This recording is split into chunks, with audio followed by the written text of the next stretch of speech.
Hello everybody, welcome back to Pharma Box. तो पहली video हमने में जाना था कि पीएनएस को हम डिवाइड कर सकते हैं क्रेनियल और स्पाइनल नर्व्स में। अब हम जानेंगे पीएनएस को दूसरी तरीके से कैसे क्लासिफाई करते हैं बेस्ड अपॉन इट्स फंक्शन। तो पीएनएस डिवाइड होता है सोमैटिक और ऑटोनॉमिक न्यूरल सिस्टम में। सोमैटिक का मतलब होता है बॉडी पार्ट, और वो भी कौन से बॉडी पार्ट जो कि हमारे कंट्रोल के अंदर होते हैं, हमारी मर्जी के हिसाब से चलते हैं। ठीक है, तो it acts upon voluntary organs and upon skeletal muscles. Skeletal muscles कौन सी होती है? जो कि हमारे स्केलेटल सिस्टम के साथ अटैच्ड होती हैं, जैसे हमारे हाथों की मसल्स है, या फिर हमारे पैरों की मसल्स है, टांगों की मसल्स है, लिम्स है। तो इन सारी चीज़ों के साथ जो स्केलेटल मसल्स होती हैं उन्हें कंट्रोल करता है एस। ये सारी चीज़ें हमारे विल के अंदर होती है, तो it control usually locomotion of the body. जैसे हमें बैठना है तो हम बैठ जाते हैं, हमें चलना है तो हम चल पड़ते हैं, हमें लिखना है तो हम पेन उठा के लिखने लगते हैं, राइट। इसमें जितने भी मसल्स इन्वॉल्व होती हैं वो हमारी मर्जी के हिसाब से काम कर रही है, तो वो कंट्रोल करता है सोमैटिक न्यूरल सिस्टम।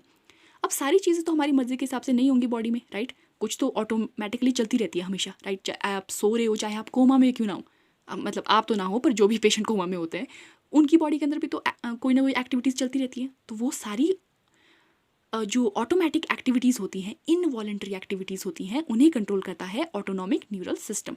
ये स्मूथ मसल्स पे एक्ट करता है, ठीक है, और ये इन्फ्लुएंस्ड होता है, हाईली इन्फ्लुएंस्ड बाय हाइपोथैलेमस। तो ये यूजुअली इंटरनल ऑर्गन्स को इनर्वेट करता है और उन्हें कंट्रोल करता है, इसीलिए इसे विसरल न्यूरल सिस्टम भी कहते हैं। ठीक है, विसरल का मतलब होता है इंटरनल। अब हमने कहा कि ऑटोमेटिकली एक्टिविटीज़ को ये बॉडी के अंदर कंट्रोल करता रहता है, जो कि हमारी मर्जी के अंदर नहीं होती। अब कैसे कंट्रोल करता है, किस सिचुएशन में कंट्रोल कर रहा है, किस कंडीशन में कंट्रोल कर रहा है, उस हिसाब से हम इसे फर्दर डिवाइड करते हैं दो पार्ट में, सिंपैथेटिक ऑटोनॉमिक न्यूरल सिस्टम और parasympathetic autonomic neural system. Sympathetic neural system activate होता है जब बॉडी किसी इमरजेंसी की सिचुएशन में होती है, जैसे किसी का एक्सीडेंट हो गया, या फिर सामने कोई वाइल्ड एनिमल आ गया, या फिर आप किसी इंटरव्यू के लिए बैठे हो, या फिर कोई इमरजेंसी टेस्ट हो गया, या फिर सिंपल नॉर्मल एग्जामिनेशन हो गया। ठीक है, वो सारी इमरजेंसी की सिचुएशन होती है, तो उस टाइम बॉडी के अंदर एक्टिवेट हो जाता है सिंपैथेटिक न्यूरल सिस्टम।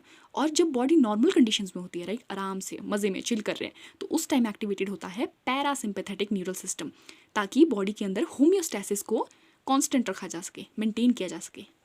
नेक्स्ट हम पढ़ेंगे function of sympathetic and parasympathetic neural system. इसे रट के जाना, रट के मतलब जिसको बोलते हैं रट के, ये आता ही आता है और बड़ा इंपॉर्टेंट होता है यूनिवर्सिटी एग्जाम्स के हिसाब से भी और कंपेरेटिव के हिसाब से भी। ठीक है, अब एक ट्रिक बताती हूँ जिससे तुम्हें पूरा का पूरा जितना भी लंबा टेबल है ना, ठीक है, ये सारा का सारा टेबल एक बार में याद हो जाएगा, एक बार में, सिर्फ 10 सेकंड के अंदर। अब सुनो, सिंपैथेटिक कौन सा होता है? जो कि इमरजेंसी के अंदर एक्टिवेट होता है। कोई भी ऑर्गन है, किसी भी ऑर्गन का फंक्शन अगर ये रेगुलेट कर रहा है, ये वाला न्यूरल सिस्टम, तो हम कैसे देखेंगे? उस ऑर्गन को भूल जाओ कौन सा ऑर्गन है, ठीक है, सिर्फ ये चीज़ देखो कि अगर ये शब्द लिखे हैं ना, इनहिबिट, रिलैक्स, डायलेट, फ्लैट, तो कौन सा सिस्टम एक्टिवेटेड है? सिंपैथेटिक।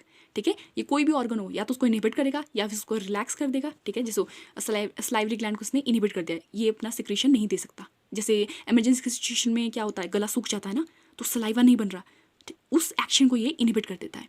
अब देखो दूसरा, या तो उसका पूरा उल्टा हो जाएगा, ठीक है, या तो वैसे याद कर दो। अगर तुम्हें फिर भी याद करना है तो देखो, ये वाले वर्ड्स लिखे होते हैं जब ये वाला सिस्टम एक्टिवेटेड होता है, वो है कॉन्ट्रैक्शन या फिर सिक्रीशन या फिर स्टिमुलेशन।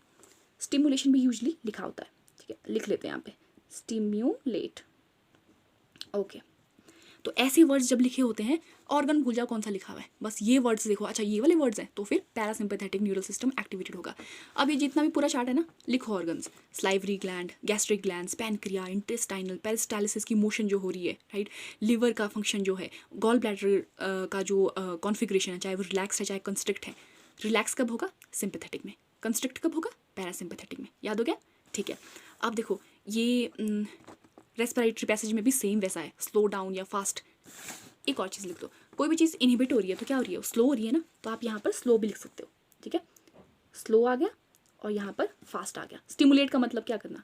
फास्ट करना, किसी भी एक्शन को फास्ट करवा देना। जैसे अगर रेस्पिरेटरी रिदम है तो रेस्पिरेशन यहाँ पर स्लो हो जाएगी या फिर यहाँ पर फास्ट हो जाएगी। तो ऐसे से सिस्टम आप याद रखो। साइंस क्या है अगर उसमें एक्सेप्शन ना हो?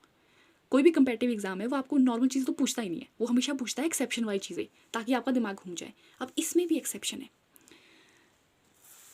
रूल के हिसाब से जब सिंपैथेटिक सिस्टम एक्टिवेटेड होता है तो हमने कहा कि चीज़ें इनहिबिट या रिलैक्स हो जाती है या फिर डायलेट हो जाती हैं, तो हार्ट का रेट क्या होना चाहिए, स्लो डाउन हो जाना चाहिए। क्यों? क्योंकि हमने कहा कि ये रूल है, सिंपैथेटिक न्यूरल सिस्टम है तो सारी चीज़ें बंद होने लगती है। पर सिंपैथी के टाइम क्या होता है, आपकी हार्ट बीट तो बढ़ जाती है, राइट, दिल बहुत ज़ोर ज़ोर से धड़कना शुरू कर देता है ना, तो ये एक्सेप्शन है। हार्ट का रेट सिंपैथेटिक सिस्टम में बढ़ जाएगा, उसकी आइनोट्रोपिक स्ट्रेंथ, उसकी कॉन्ट्रैक्ट करने की जो स्ट्रेंथ होती है वो बढ़ जाती है, ठीक है। और क्या होता है इमरजेंसी के टाइम, स्वेट ग्लैंड को रिलैक्स हो जाना चाहिए, इनहिबिट हो जाना चाहिए, कोई स्वेट नहीं निकालना चाहिए ना, अकॉर्डिंग टू द रूल जो हमने भी पढ़ा है। पर क्या होता है, इमरजेंसी जब होती है तब क्या होता है, पसीने छूट जाते हैं ना, तो पसीने छूट रहे हैं मतलब सिक्रीशन इसका बढ़ जाता है, तो ये एक्सेप्शंस है।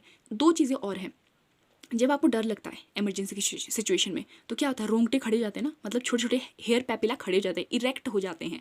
तो यहाँ पे तो इसे फ्लैट होना चाहिए था अकॉर्डिंग टू द जो रूल हमने भी पढ़ा है, पर यहाँ पे क्या होता है, इरेक्ट हो जाता है। ये भी आ गए एक एक्सेप्शन। और एक और एक्सेप्शन है, वो है आर्टरीज।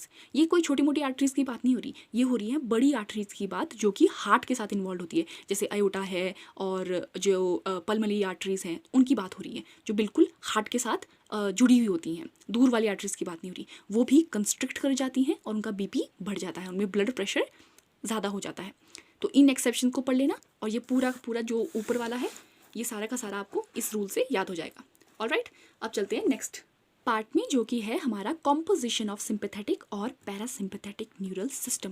भाई बड़ी कमाल की चीज़ है, पर एक चीज़ इसको सिंपली तरीके से बता रही हूँ, यहाँ पे नोट्स में आपको मिल जाएंगे, डिस्क्रिप्शन बॉक्स में गिवन है, आराम से उसमें डाउनलोड कर देना। अब यहाँ पे देखो, हमने कहा सिंपैथेटिक और पैरासिम्पैथेटिक न्यूरल सिस्टम बने होते हैं, किसका पार्ट है, ये पीएनएस का पार्ट है। तो ये आ गया हमारा ब्रेन, और ब्रेन के साथ ये आ गई हमारी रीढ़ की हड्डी जिसमें होती है स्पाइनल कॉर्ड। तो ब्रेन और स्पाइनल कॉर्ड मिलके बनाते हैं सीएनएस। सीएनएस से निकलने वाली नर्व्स, ठीक है, ब्रेन से निकल रही है या आपकी स्पाइनल कॉर्ड से निकल रही है, वो नर्व्स क्या बनाती हैं, वो बनाती है पीएनएस को। अब ये नर्व्स जब बॉडी को इनर्वेट कर रही हैं तो ये एक तरीके से इनर्वेट करती हैं।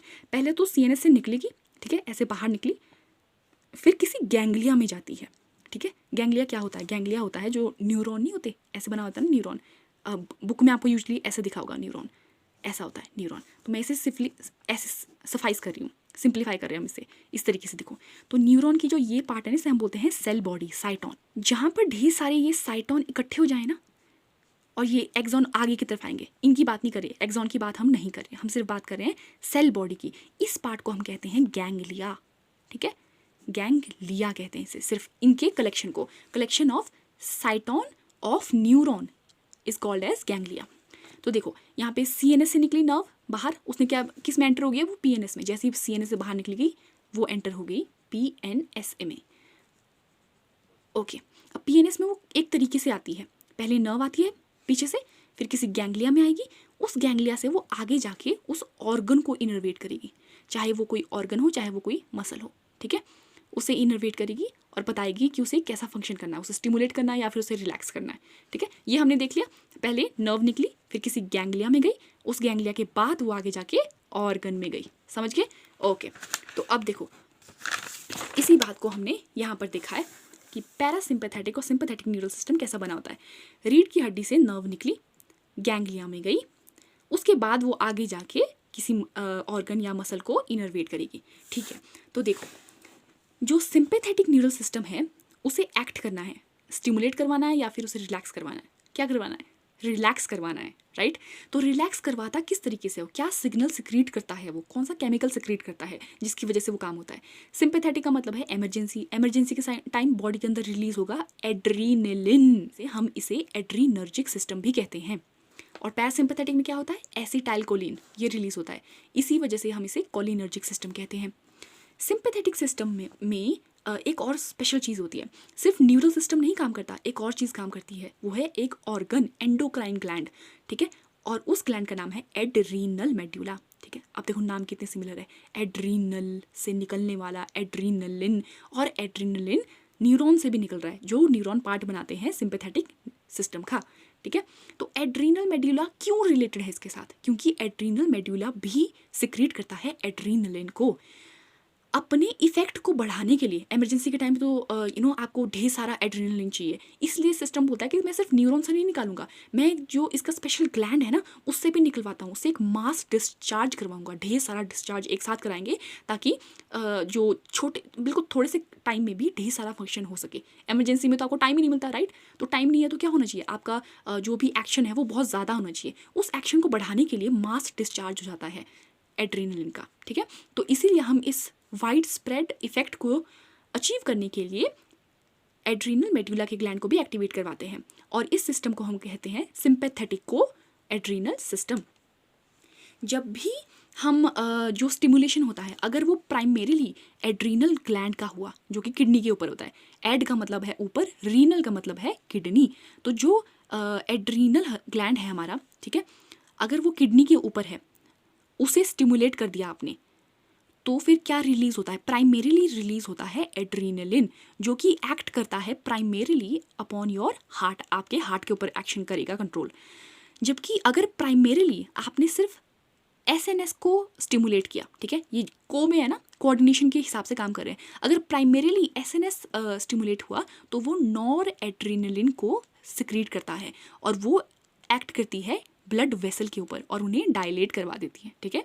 और हार्ट को क्या करवाएगा, सिंपैथी में क्या होता है, हार्ट का ज़्यादा धड़कता है तो क्या होता है, इसका रेट बढ़ जाता है, हार्ट बीट का रेट बढ़ जाता है, वैसे याद रखो, फंक्शन भी याद रखने पड़ेंगे, ठीक है। अब आगे देखो, जो मास डिस्चार्ज होता है एड्रेनलिन का, वो क्या करवाता है, वो बॉडी को प्रिपेयर करता है फाइट, फ्लाइट और फ्राइट के लिए, बॉडी के मेटाबॉलिज्म को बढ़ा देता है ताकि ब्लड में ग्लूकोज ज़्यादा मिल सके, वैसो कंस्ट्रिक्शन करवाएगा स्किन की, और ये वैसो डायलेशन करवा देता है हमारे हार्ट की ताकि उसकी बीटिंग ज़्यादा हो सके, और स्केलेटल मसल्स की भी ये डायलेशन करवा देता है।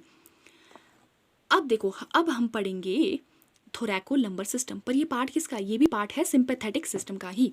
हमने क्या कहा, हमने कहा कि सीएनएस से जब भी नर्व्स आती हैं वो बाहर को निकलती है, तब बनता है हमारा पीएनएस। अब पीएनएस में कैसे आता है, पहले नर्व निकली, फिर वो गैंग्लिया में गई, फिर वो आगे जाके फिर से ऑर्गन को इनर्वेट करती है। पर अब देखो, हमने कहा कि पीएनएस को हमने डिवाइड किया है सिंपैथेटिक और पैरासिम्पैथेटिक न्यूरल सिस्टम, ठीक है, एसएनएस और पीएनएस। अब सारी नर्व्स थोड़ी ना एसएनएस में चल जाएंगी, कुछ नर्व तो पीएनएस में बनाएंगी, तो कौन से हिस्से की नर्व्स निकल के एसएनएस और कौन से हिस्से की नर्व्स निकल के पीएनएस को बनाती हैं वो देखते हैं। यही हमारी रीढ़ की हड्डी। तो रीढ़ की हड्डी क्या होती है, तो हमारा जो cervical, thoracic, lumbar, sacral, coccygeal part होता है इसमें। ओके, तो अब देखो, जो हमारा ये है ना सिंपैथेटिक न्यूरल सिस्टम है, उसमें हमारा थोरैको और लंबर रीजन से निकलने वाली नर्व्स बनाती है एसएनएस को, ओके, और जो सेक्रल पार्ट से निकलती है नर्व्स वो बनाती है पैरासिम्पैथेटिक न्यूरल सिस्टम को, ठीक है, ये पैरा है, पीएनएस मत समझ लेना, पैरासिम्पैथेटिक न्यूरल सिस्टम को बनाती है सैक्रल से निकलने वाली नर्व्स, और थोरैको लंबर से रीजन से जो नर्व्स निकलती हैं वो बनाती है सिंपैथेटिक न्यूरल सिस्टम को। समझे, रीढ़ की हड्डी से सारी नर्व्स निकलती है ना स्पाइनल कॉर्ड से, वो सारी की सारी पीएनएस नहीं बनाती, कुछ क्रेनियल नर्व बनेगी, राइट, कुछ स्पाइनल नर्व बनेगी क्योंकि वो वहाँ से निकल रही है, स्पाइन से निकल रही है, तो कुछ तो स्पाइनल नर्व है, कुछ नर्व्स ऐसी हैं जो कि एसएनएस को बनाएगी, कुछ नर्व्स ऐसी हैं जो पीएनएस को बनाएगी। समझे, अब देखते हैं कि आगे का क्या क्या खेल है।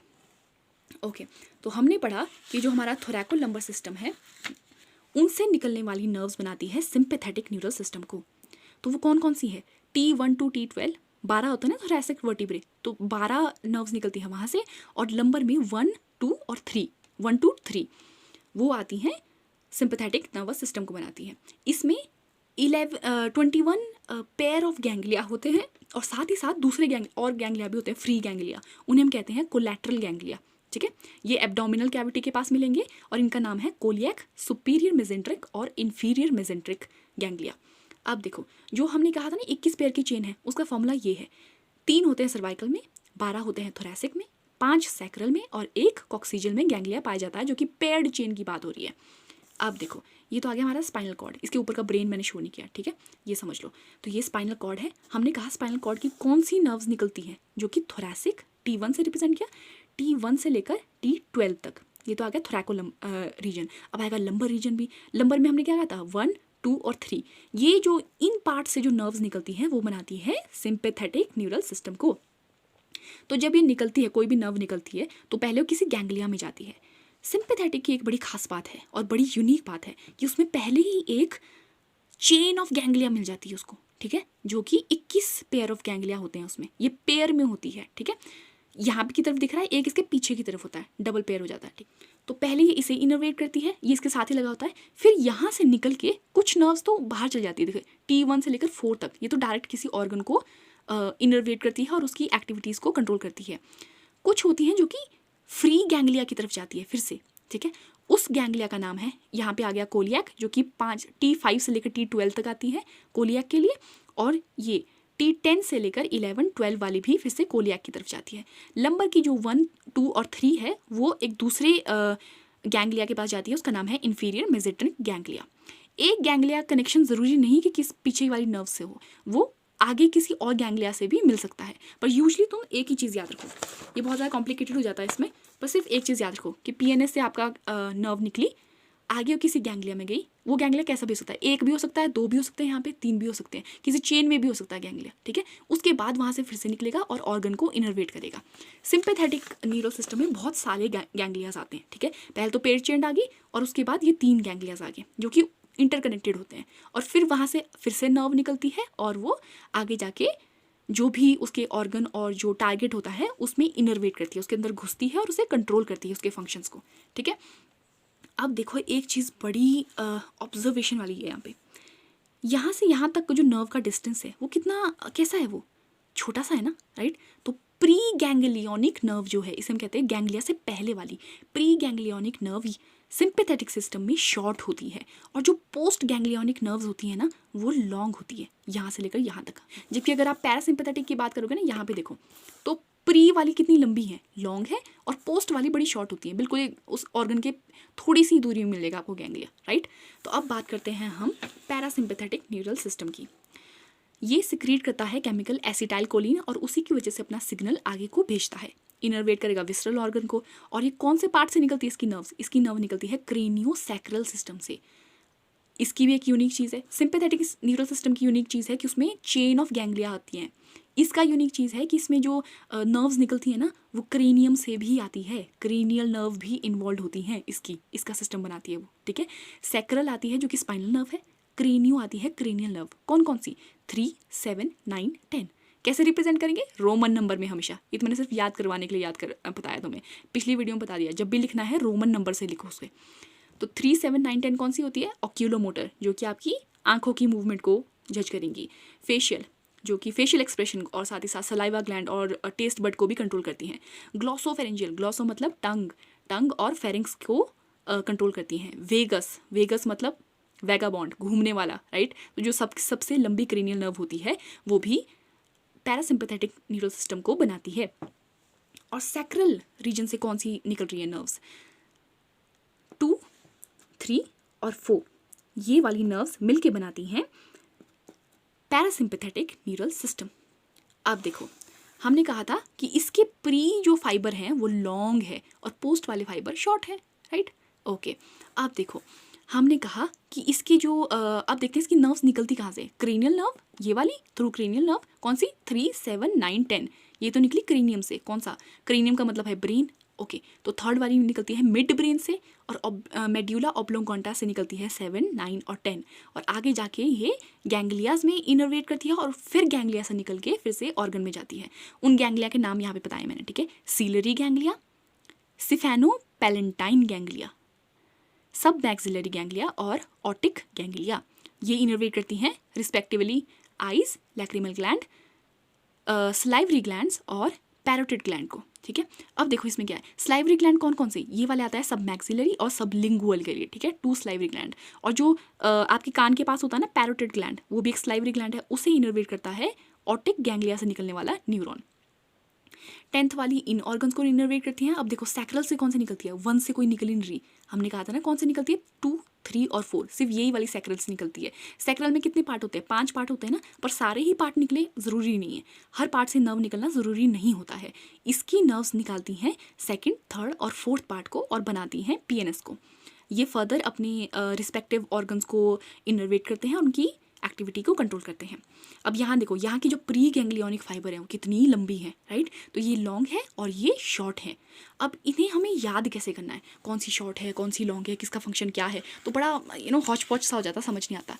ओके, सिंपल तरीके से देखो, सिंपैथेटिक सिस्टम, पैरासिम्पैथेटिक सिस्टम। एक चीज़ याद करनी है आपने, सिंपैथेटिक होता है शुरू एस से, तो एस का पहली जो नर्व है वो शॉर्ट ही होती है, ठीक है। S for short, S for sympathetic.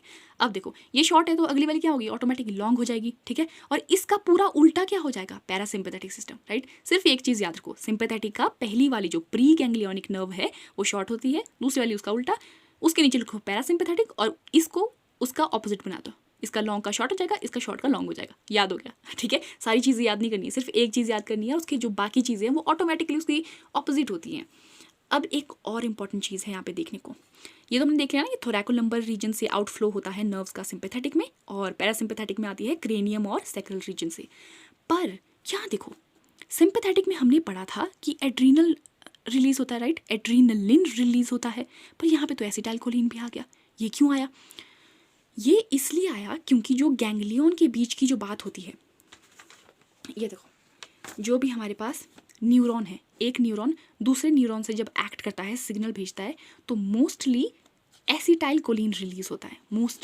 Most common neurotransmitter है ये, तो यही इनको रिलीज करके ही ये बात करता है जनरली। जो बिल्कुल एंड में जब न्यूरॉन आता है ना, कोई एंड का न्यूरॉन होता है, वो एंड का न्यूरॉन कौन सा होगा, जो ऑर्गन को इनर्वेट करेगा, राइट, ऑर्गन को कंट्रोल करेगा और उसे इनर्वेट कर, मतलब उसके अंदर घुस जाएगा और फिर उसको कंट्रोल करेगा। तो वो जो बिल्कुल लास्ट स्टेप होता है ना, वहाँ पे रिलीज होता है मेन न्यूरो ट्रांसमीटर। इसीलिए पहले वाले न्यूरॉन में तो एसिटाइलकोलिन ही रिलीज होगा दोनों सिस्टम में, पर जो बिल्कुल लास्ट वाला है वहाँ पे आपको सिंपैथेटिक न्यूरल सिस्टम में एड्रीनलिन का रिलीज देखने को मिलेगा। इसीलिए जब आपको पूछे कि कोई भी जो न्यूरो ट्रांसमीटर होता है जो सबसे कॉमन है वो आता है एसिटाइलकोलिन, पर जो पोस्ट गैंग्लियोनिक है, बिल्कुल ऑर्गन के पास जो रिलीज होता है, जो कि मेन इफेक्ट दिखाएगा, वो कौन सा है, तो वो सिंपैथेटिक कहलाता है एड्रीनलिन और पैरासिम्पैथेटिक कहलाता है एसिटाइलकोलिन। और पीछे जो भी न्यूरॉन्स के बीच का जो कन्वर्सेशन हो रहा है, जो बात हो रही है, कम्युनिकेशन हो रहा है, वो एसिटाइलकोलिन ही गवर्न करता है हमेशा, ठीक है। तो ये हमारा पूरा हो गया sympathetic or parasympathetic system. Thanks for watching and have a good day. Bye bye.